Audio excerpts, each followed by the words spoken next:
주시는 주님의 음성 듣는 시간 되도록 함께하여 주옵소서. 예수님의 이름으로 기도합니다. 아멘. 자, 성경을 읽을 때 예를 들면 말라기서를 읽는다 그러면 여러분 이 말라기서를 읽기 전에 성경 말라기서 전체의 구조를 머릿속에 두고 읽으면 일단 말라기에 접근하기가 쉽고요. 그리고 그 내용을 이해하기가 훨씬 쉬울 것입니다. 오늘은 말라기 세 번째 시간인데 말라기서 이해에 도움을 주기 위해서 조금 늦긴 했습니다만 오늘은 말라기 전체 구조를 한번 정말 간략하게 한번 소개를 하고 설교를 시작하려고 합니다. 여러분 말라기서는요 전체가 4장으로 되어 있습니다. 1장, 2장, 3장, 4장 4장으로 되어 있는데 그런데 내용을 가만히 살펴보면요 말라기 선지자 말라기의 6편의 설교로 구성되어 있습니다. 몇 편의 설교로 구성되어 있다고요? 6편의 설교로 구성이 되어 있습니다. 자, 그러면 먼저 여러분 가지고 있는 성경 1장을 한번 펼치셔서요 1장부터 4장까지 1장 대략적으로 6편의 설교라 그러면 첫 번째 설교는 어디서부터 어디까지고 두 번째 설교는 어디서부터 어디까지인지를 한번 살펴보고 그리고 말씀을 시작하려고 합니다. 자, 먼저 6편의 설교 중에서 첫 번째 설교는요 1장 1절부터 5절입니다. 여러분 눈으로 이렇게 체크를 좀 하시면 되고요. 혹시 나중에 집에 가셔서 여유가 되시면 여러분 가지고 있는 성경 옆에 첫 번째 설교 1장 1절부터 5절 이렇게 적어 놓으시면 좋을 것 같습니다. 자, 두 번째 설교는 1장 6절부터 오늘 읽은 2장 9절까지입니다. 그러니까 우리가 두 번째 설교 중에서 앞부분은 지난번 시간에 말씀드렸고 오늘은 두 번째 설교 중에서 뒷부분을 다룰 예정이고요. 그 다음에 세 번째 설교는 2장 10절부터 16절까지. 자, 네 번째 설교는 2장 17절부터 3장 6절까지. 다섯 번째 설교는 3장 7절부터 3장 12절까지. 여섯 번째 설교는 3장 13절부터 4장 6절까지입니다. 여러분 신명기는 모세가 이스라엘 백성들에게 한 3편의 설교라고 할 수 있거든요. 그래서 그 3편의 설교가 어디서부터 어디까지인지를 딱 알면요 사실은 신명기 전체 구조가 머릿속에 들어오게 돼서 신명기서 이해에 큰 도움이 될 것입니다. 여러분 마찬가지입니다. 첫 번째 설교부터 여섯 번째 설교가 어디서부터 어디까지인지 먼저 알면 이제 이해에 도움이 되고요. 제가 첫 번째 설교부터 여섯 번째 설교를 한번 쭉 내용을 한번 쫙 짚어보면 첫 번째 설교는 얘들아 내가 너희들을 사랑한다. 두 번째 설교 그런데 제사장들이 이런 죄를 지었다. 세 번째 설교 백성들도 이런 죄를 지었다. 네 번째 설교 메시아가 오실 것인데 그분이 심판주로 오실 것이다. 다섯 번째 설교 심판까지 이야기했잖아요. 그런데 너희들 내게로 돌아오라. 여섯 번째 설교 어떻게 돌아올 것이냐? 메시아에 대한 하나님의 은혜를 약속합니다. 메시아가 오셔서 구원의 복을 주실 것이다. 이게 말라기서의 전체 주제인 것입니다. 쉽죠? 네, 쉽지만 그러나 이제 이거를 또 내 것으로 삼고 붙잡고 묵상하고 목사님 말씀대로 씨름하는 것 여러분의 몫입니다. 자, 오늘 본문은 말라기의 두 번째 설교의 후반부에 해당이 됩니다. 두 번째 설교가 1장 6절부터 2장 9절까지라 그랬잖아요. 그래서 말씀드린 대로 제사장에 대한 책망과 탄식이 나온 내용이 두 번째 설교인데 우리가 전반부 지난 시간에 말씀드렸죠. 제사장들이 하나님의 예배를 멸시했다는 내용을 다루었고요. 그리고 우리는 신령과 진정으로 예배드림으로 예배의 복을 마음껏 누리는 우리들이 되었으면 좋겠다. 여러분 지난 시간에 말씀을 드렸습니다. 자, 이제 오늘은 말씀드린 대로 두 번째 설교의 후반부를 다루는데 2장 1절입니다. 자, 2장 1절 같이 읽습니다. 시작.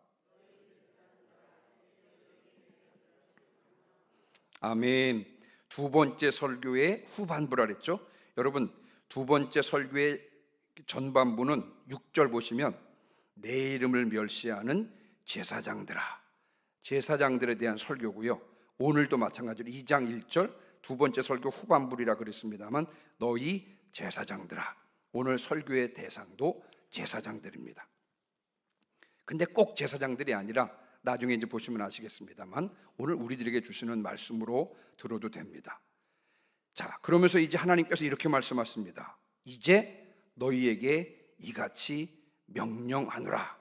하나님께서 제사장들에게 명령을 하십니다. 자, 하나님께서 제사장들의 명령하시는 그 명령의 내용은 무엇입니까? 그리고 이 명령을 통해서 하나님께서 이루시고자 하는 바는 무엇일까요? 그리고 이 명령이 오늘 우리들과 어떤 관계가 있느냐 하는 것이 바로 오늘 설교의 주제이고 핵심인 것입니다. 이 질문에 대한 답을 찾아보면서 오늘 우리 각자에게 주시는 주님의 음성을 듣는 시간 되시기를 주님의 이름으로 축원합니다. 자, 하나님께서 이제 제사장들에게 명령하는 그 명령의 내용이 2절에 나옵니다. 자, 2절 같이 읽습니다. 시작. 만군의 여호와가 이르노라. 너희가 만일 듣지 아니하며 마음에 두지 아니하여 이름을 영화롭게 하지 아니하면 내가 너희에게 저주를 내려 너희의 복을 저주하리라. 내가 이미 저주하였나니 이는 너희가 그것을 마음에 두지 아니하였음이라. 아멘. 너희가 만일 듣지 아니하며 마음에 두지 아니하며 내 이름을 영화롭게 하지 아니하면, 이것을 한번 뒤집어서 해보면 하나님의 명령을 알 수가 있습니다. 너희는 하나님의 명령, 즉 하나님의 명령을 들어라. 그리고 그 하나님의 명령을 마음에 두어라. 그래서 여호와의 이름을 영화롭게 하라. 이것이 바로 제사장들을 향한 하나님의 명령의 내용인 것입니다. 하나님의 명령, 다시 말씀을 드리면 하나님의 말씀을 들어라. 그리고 하나님의 말씀을 마음에 두고, 그리고 여호와의 이름을 영화롭게 하라. 여러분, 이것이 제사장들에게 주신 하나님의 명령인 것입니다. 만약 그렇게 하지 않는다면 무엇을 내리신다고요? 저주를 내릴 것이다. 이미 그들이 하나님의 명령을 마음에 두지 않았기 때문에, 하나님의 말씀을 마음에 두지 않았기 때문에 그 저주는 이미 내렸다고 하셨습니다. 자, 그러면서 하나님께서 무서운 저주의 말씀을 하시는데요. 자, 여러분 3절입니다. 자, 3절 같이 읽습니다. 시작. 보라, 내가 너희의 자손을 꾸짖을 것이요 똥 곧 너희 절기의 희생의 똥을 너희 얼굴에 바를 것이라. 너희가 그것과 함께 제하여 버림을 당하리라. 아멘. 하나님께서 제사장들을 향해서 하나님의 명령, 하나님의 말씀을 마음에 두지 않은 제사장들을 향해서 저주의 말씀을 하는데요. 먼저는 뭐냐면요, 보라, 내가 너희 자손을 꾸짖을 것이라. 무슨 말씀입니까? 제사장 직분이 계승되지 않도록 제사장 직분을 끊을 것이라는 것입니다.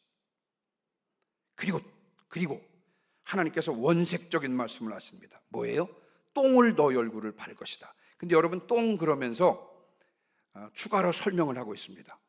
절기의 희생의 똥을 너희 얼굴에 발 것이다. 자, 여러분, 특별한 절기 때 있죠. 일반 안식일 혹은 매일 드리는 상번제와 안식일에 드리는 제물이 다르고요. 6월절이나 77절이나 초막절에 드리는 제물이 다릅니다. 예를 들면 절길 때 드리는 그 희생 제물이 더 많이 드리기 때문에요, 제물의 똥이 훨씬 많이 나옵니다. 그 많은 똥을, 절기의 희생의 똥, 다시 말하면 그 많은 똥을 얼굴에 바르시겠다는 것입니다. 여러분, 똥은 부정한 거잖아요. 그래서 여러분, 희생 제물을 드릴 때 이 똥을 어떻게 합니까? 이 똥은 진 밖에 버려서 불태워지는 것입니다. 그러니까 얼굴에 절기 희생의 똥을 바르겠다, 무슨 말입니까? 그들을 없애버리겠다는 뜻인 것입니다. 우리가 이미 두 번째 설교의 전반부에서 이미 살펴보았습니다만, 여러분, 이들 제사장들이요, 여호와의 명령을 중요하게 여기지 않고 하나님의 제사를 멸시했기 때문에 하나님께서 그들도 멸시해 버리겠다, 이런 말씀인 것입니다. 근데 저는 이 본문을 읽으면서 조금 기분이 좀 좋지 않았습니다. 하필이면 어디에 비유해요? 똥에 비유하겠습니다. 그것도 절기에 희생의 똥을 얼굴에 바르겠다는 것입니다. 여러분, 하나님의 말씀이 지나치다고 생각하십니까? 그것도 얼굴에 똥을 발라서 제해버린다고요? 여러분, 하나님께서 너무하시는 것 아닙니까?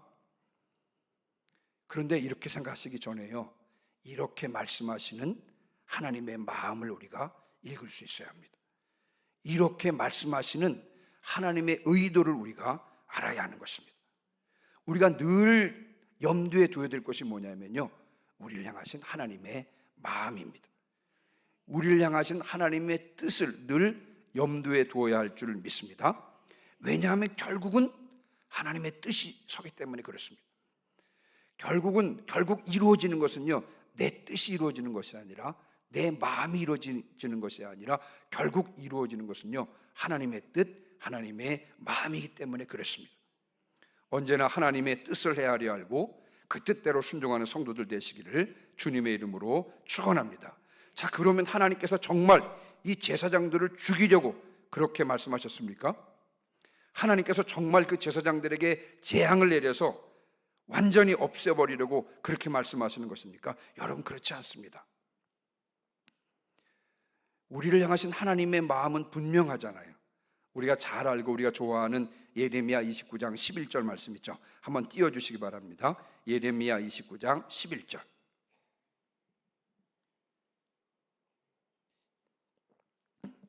우리를 향하신 하나님의 마음 우리가 너무 잘 알고 있지 않습니까? 같이 읽습니다. 시작. 너희를 향한 나의 생각을 내가 아나니 평안이요 재앙이 아니니라. 너희에게 미래와 희망을 주는 것이라. 아멘. 여러분, 우리를 향하신 하나님의 생각은 결코 재앙이 아닙니다. 우리에게 평안을 주시기를 원하고요, 우리에게 미래와 희망을 주시기 원하시는 것입니다. 여러분, 하나님은 우리 아버지가 되시잖아요. 자식들이 망하기를 원하는 아버지가 계십니까? 하나님께서 우리의 아버지가 되심을 확신하시며 그 아버지 된 주님의 마음을 헤아리 알고 그분을 기쁘시게 되는 성도들 되시기를 주님의 이름으로 축원합니다. 이제 그렇게 이야기를 하면서 똥을 얼굴에 쳐발라가지고 너희들 버리겠다 이렇게 말씀하시면서 하나님께서요, 당신의 마음을 드러내시는데 4절입니다. 하나님께서 그렇게 명령을 내리시는 이유를 설명하고 있습니다. 여러분, 지금부터는 좀 집중하셔야 됩니다. 지금부터는 조금 내용이 좀 제가 설명을 좀 잘 말씀을 드려야 되는데 여러분 집중해서 좀 들으셔야 되는데, 그러면서 하나님께서 제사장들에게 그렇게 말씀하시는 이유가 있는데 그 이유가 오늘 우리에게도 중요한 것입니다. 자, 4절 5절입니다.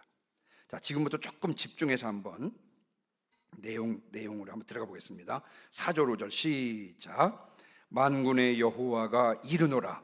내가 이 명령을 너희에게 내린 것은 레위와 세운 나의 언약이 항상 있게 하려 함인 줄을 너희가 알리라. 레위와 세운 나의 언약은 생명과 평강의 언약이라. 내가 이것을 그에게 준 것은 그로 경외하게 하려 함이라. 그가 나를 경외하고 내 이름을 두려워하였으며. 아멘. 하나님께서 아까 말씀하셨죠. 제사장들에게 명령을 내렸는데 그 명령을 지키지 않으면 저주다, 똥을 얼굴에 발려서 내버리겠다 이렇게 말씀하셨는데, 하나님께서 이 명령을 내리신 이유에 대해서 4절 뭐라 그러냐면요, 레위와 세운 언약이 항상 있게 하기 위함이다. 다시 말씀을 드리면 레위와 세운 언약을 하나님께서 성취하기를 원하신다는 것입니다. 오늘 설교 핵심, 설교의 제목이 레위의 언약이잖아요. 하나님께서 원색적인 말씀을 통해서 지금 제사장들이 하고 싶었던 말씀이 뭐냐면, 하나님께서 원하시는 것은 뭐냐면 하나님께서 레위와 세운 언약을 성취하기를 원하시는 것입니다.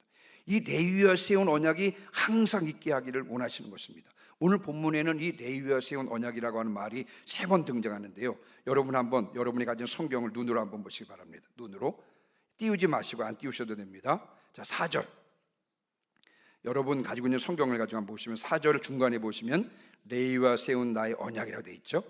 5절에도 레위와 세운 나의 언약이 등장하고, 그리고 8절 보세요. 8절 끝부분을 보니까 레위의 언약 이렇게 나옵니다.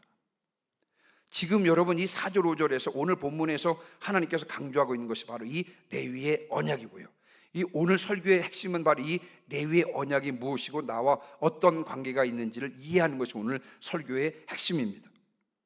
하나님께서 항상 있기를 원하셨던, 하나님께서 성취하기를 원하셨던 이 레위와 세운 언약, 레위의 언약은 어떤 언약이었을까요?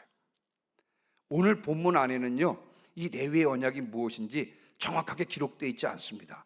그런데 성경학자들은 이 레위의 언약이 무엇인지를 성경을 쭉 연구를 하다가 그 시딤에서 있었던 바알부올 사건 때 맺었던 언약을 지목합니다.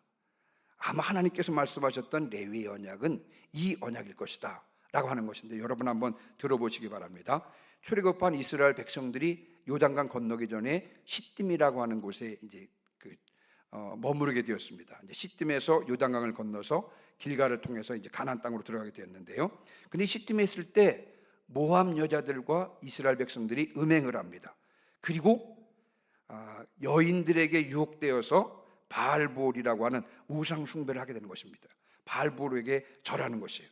이 일로 하나님께서 진노하셔서 이스라엘 진영에 연병이 일어났습니다. 이때 누가 등장하냐면요, 아론의 손자이고요, 그리고 엘르아살의 아들인 비느하스가 일어나서 하나님의 질투하심으로 이스라엘 남자와 미디안 여자의 배를 창으로 꿰뚫어 죽였는데, 그때 연병이 그쳤습니다. 이 비느하스가 하나님의 질투하심을 가지고 그 음행하는 부분에 대해서 분노하면서 이스라엘 남자와 미디안 여인의 배를 창으로 꿰뚫어 죽였는데, 그때 여러분 연병이 그쳤거든요. 그때 여러분 하나님께서 이 비느하스에게 약속을 합니다. 언약을 맺어 주십니다. 민수기 25장 10절로 13절 같이 한번 읽어볼까요? 민수기 25장 10절로 13절 말씀입니다.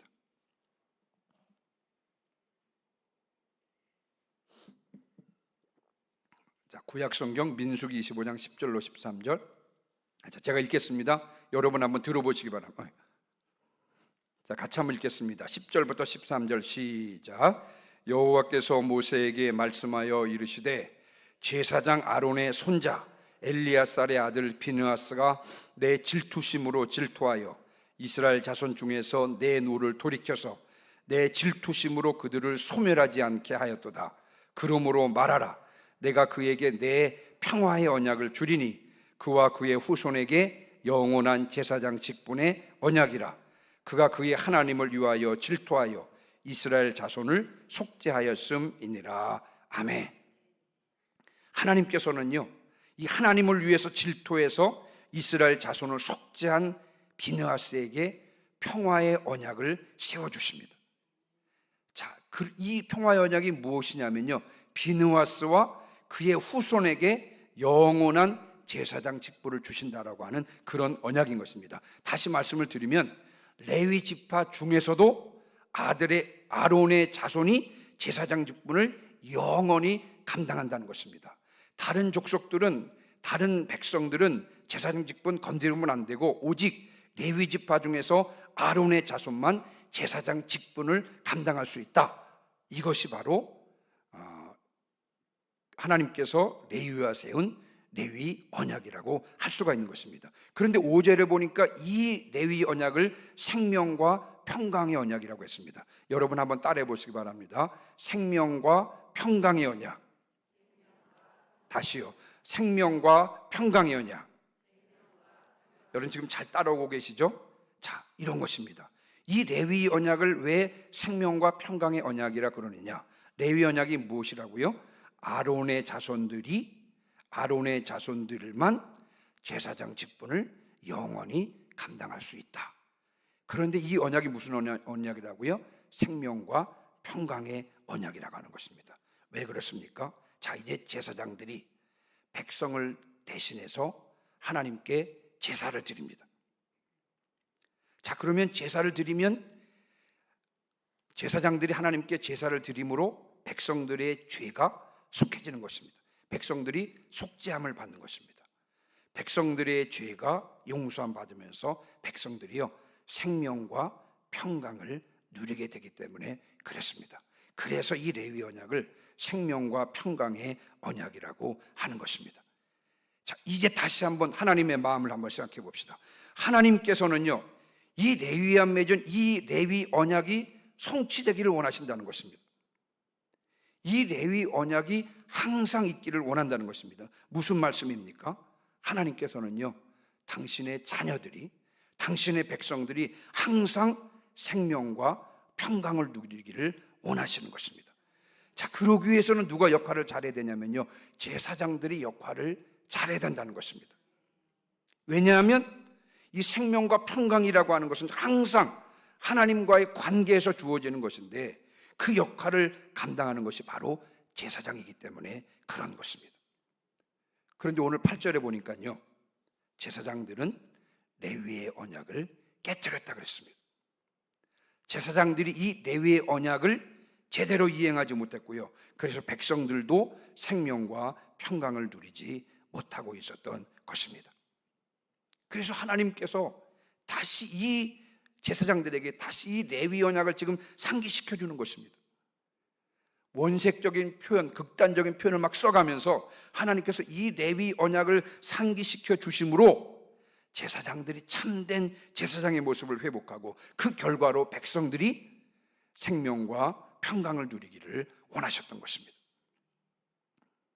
그래서 조금 더 나가서요, 왜 하나님께서 이 레위 언약을 그렇게도 강조하는 이유가 무엇일까요?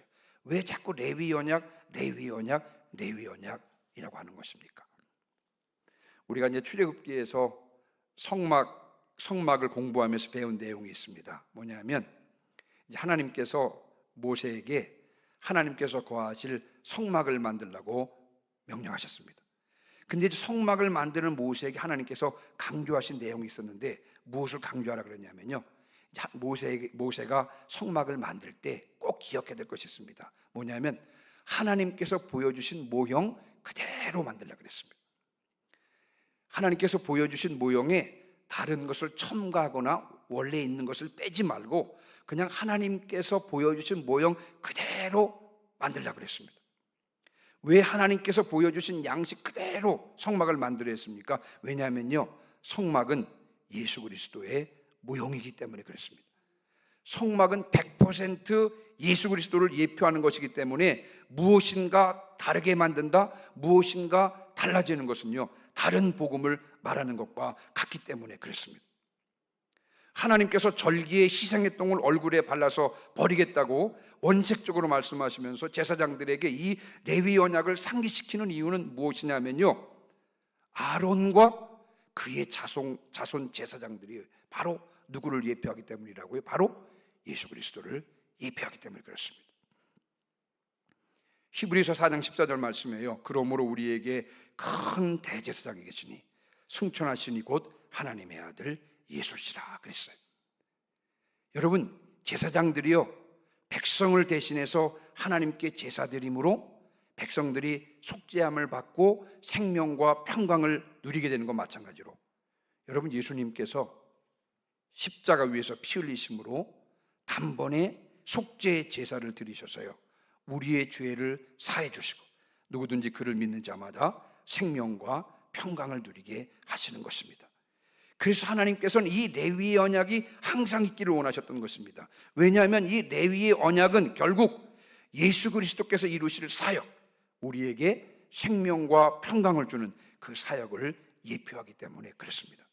그래서 여러분, 5절부터 6절에는 참된 제사장의 모습이 나오는데 예수 그리스도의 모습이라고 해도 문제가 없을 것입니다. 주님께서 친히 이렇게 말씀하셨잖아요. 내가 곧 길이요 진리요 생명이니 나로 말미암지 않고는 아버지께로 올 자가 없느니라. 여러분, 생명과 평강은 오직 하나님과의 관계에서만 오는 줄 믿습니다. 하나님과의 관계가 바르게 형성이 되면 생명과 평강을 얻을 수 있는 것이에요. 그러나 하나님과의 관계가 바르지 않으면 생명과 평강 대신에요, 사망과 불안, 두려움을 얻게 되는 것입니다. 그런데 이 하나님의 관계를 바르게 맺어주시는 분이 누구세요? 바로 예수 그리스도시라는 것입니다. 주님의 십자가 죽으심과 부활을 믿지 않고는요, 결코 하나님과 관계를 맺을 수가 없고, 그래서 그분의 십자가 죽으심과 부활을 믿지 않고는 생명과 평강을 결코 얻을 수 없게 되는 것입니다. 예수 그리스도만이 생명과 평강의 근본이 되심을 분명히 믿고 예수 그리스도 안에서 참된 생명과 평강을 누리시는 성도들 되시기를 주님의 이름으로 축원합니다. 자, 이제 한 가지만 더 살펴보고 말씀을 마무리할 텐데요. 여러분 7절입니다.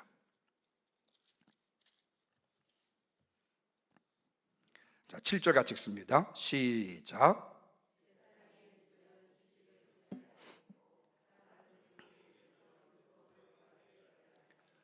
제사장은 만군의 여호와의 사자가 됨이거늘. 아멘. 저는 이 본문을 근거로 그 레위 지파에 대한 생각을 묵상을 해보았습니다. 자, 여러분 야곱이 이제 죽기 전에 12 아들들에 대해서 유언을 합니다. 말이 유언이지 사실은 예언입니다. 12 아들들에 대한 예언을 좀 하는데요. 근데 창세기 49장 7절에 보니까 시므온과 함께 레위는 저주를 받습니다. 어떻게 저주하냐면요, 야곱이 레위를 저주합니다. 레위를 야곱 중에서 나누며 이스라엘 중에서 흩어지게 하겠다. 하나님께서 이렇게 레위에 대해서 예언을 합니다. 왜 그렇게 예언을 했냐면요, 여러분 야곱이 그 바단 아람에서 돌아와서 세겜 땅에 정착했는데, 그때 세겜 땅에 있을 때 디나 사건이 벌어집니다. 이 누이 디나 사건이, 디나가 세겜에게 이제 강간당하는 사건이 있었는데, 이때 시므온과 함께 레위가 세겜의 남자들 모두 죽여서 사실 야곱의 가족에게 위협을 주었던 그런 사건 때문에 결국 시므온과 레위가 저주를 받게 됩니다. 그래서 나중에 이스라엘 백성들이 가나안 땅을 정복하고 정착할 때 여러분 레위 지파는 땅을 분배받지 못합니다. 다른 지파들은 다 땅을 분배받았는데 여러분 이 레위 지파는 땅을 분배받지 못하고 48개의 성읍을 받아서요 전국 각지에 다 흩어져서 그렇게 살게 된 것입니다. 자, 그런데 이제 레위 지파가 저주를 받았잖아요. 그런데 출애굽기 32장에 보면 아론의 금송아지 사건 때 이 레위 지파가 하나님 편에 섭니다. 그리고 앞서 잠깐 말씀드렸지만 이 바알볼 사건 때 레위 지파 출신이었던 비느하스가 하나님께 헌신을 합니다. 그래서 그것 때문에 하나님께서 레위 지파와 지금 언약을 맺게 하신 것입니다.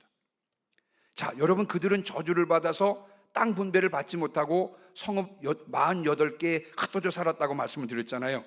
자, 그런데 이제 흩어져 살면서 여러분 하나님께서 이들에게 역할을 주셨는데 그들에게 맡겨주신 역할이 뭐였냐면요, 레위 지파에게 맡겨주신 역할이 뭐예요? 말씀을 맡은 자의 역할을 감당하게 했습니다. 그들은 48개 성읍에 나눠서 전국 각지에 살면서요 있는 자리에서 하나님께서 말씀하시기를 하나님의 말씀을 연구하도록 했습니다. 그래서 여러분 그들이 있는 자리에서 하나님의 말씀을 연구해서 하나님의 뜻을 묻는 다른 지파 백성들에게 하나님의 뜻을 가르쳐주는 그런 역할을 감당하게 되었습니다. 여러분 우리가 주님 편에 있기만 하면 결국은 하나님께서는 화가 변해서 복이 되게 하는 줄 믿습니다. 레위 지파가 저주를 받아서 결국 땅을 차지하지 못하고 48개 성읍에 흩어져 살게 되었습니다만, 그러나 주님 편에 섰을 때 여러분 그 화가 변해서 복이 되었는데 뭐예요? 그것으로 인해서 오히려 말씀을 맡은 자의 역할을 감당하게 되었던 것입니다. 우리가 주님 안에 있기만 하면 주님께서는 화가 변하여 복이 되게 하는 줄 믿습니다. 여러분 이 시대에 하나님께서는 우리를 왕같은 제사장으로 부르셨습니다. 베드로전서 2장 9절에 보니까 그렇죠? 왕같은 제사장으로 부르셨는데 하나님께서는 이 시대에 우리를 레위 지파 제사장으로 삼아주신 것입니다. 그래서 믿는 사람들을 전 세계에 흩어져 살게 했습니다. 그래서 여러분 어디 가도 다 믿는 사람들 있잖아요. 그 하나님께서 믿는 사람들을 전 세계에 흩어놓으신 이유가 있는데 뭐예요? 왜 그렇습니까? 믿는 자들이요 자신이 있는 곳에서 말씀을 연구해서 우리 주변 사람들에게 하나님에 대해서, 하나님의 뜻에 대해서 가르쳐주는 역할을 감당하도록 하기 위해서 하나님께서 이 시대에 레위 지파 제사장인 우리들을요 믿는 사람들을 전 세계에 흩어놨다는 것입니다. 이것이 바로 이 시대에 믿는 자들의 시대적인 사명인 줄 믿습니다. 이제 오늘 말씀을 마무리하고 마치겠습니다. 제가 오늘은 크게 세 가지를 강조했는데, 먼저는 늘 하나님의 마음, 하나님의 뜻에 집중하기를 주님의 이름으로 축원합니다. 결국은 내 마음과 내 뜻대로 되는 것이 아니라 하나님의 뜻대로, 하나님의 마음대로 되는 줄 믿습니다. 그래서 늘 하나님의 뜻에, 하나님의 마음에 집중하시기를 주님의 이름으로 축원합니다. 두 번째로요, 예수 그리스도 안에 있을 때 우리가 참된 생명과 평강을 누리게 되는데요, 예수 그리스도 안에서 참된 생명과 평강을 누리시는 성도들 되시기를 주님의 이름으로 축원합니다. 세 번째, 이 시대 우리에게 주어진 사명을 잘 감당하시기를 주님의 이름으로 축원합니다. 이 시대에 흩어진 레위 지파의 사명을 잘 감당하시는 성도들 되시기를 주님의 이름으로 축원합니다. 아멘. 540장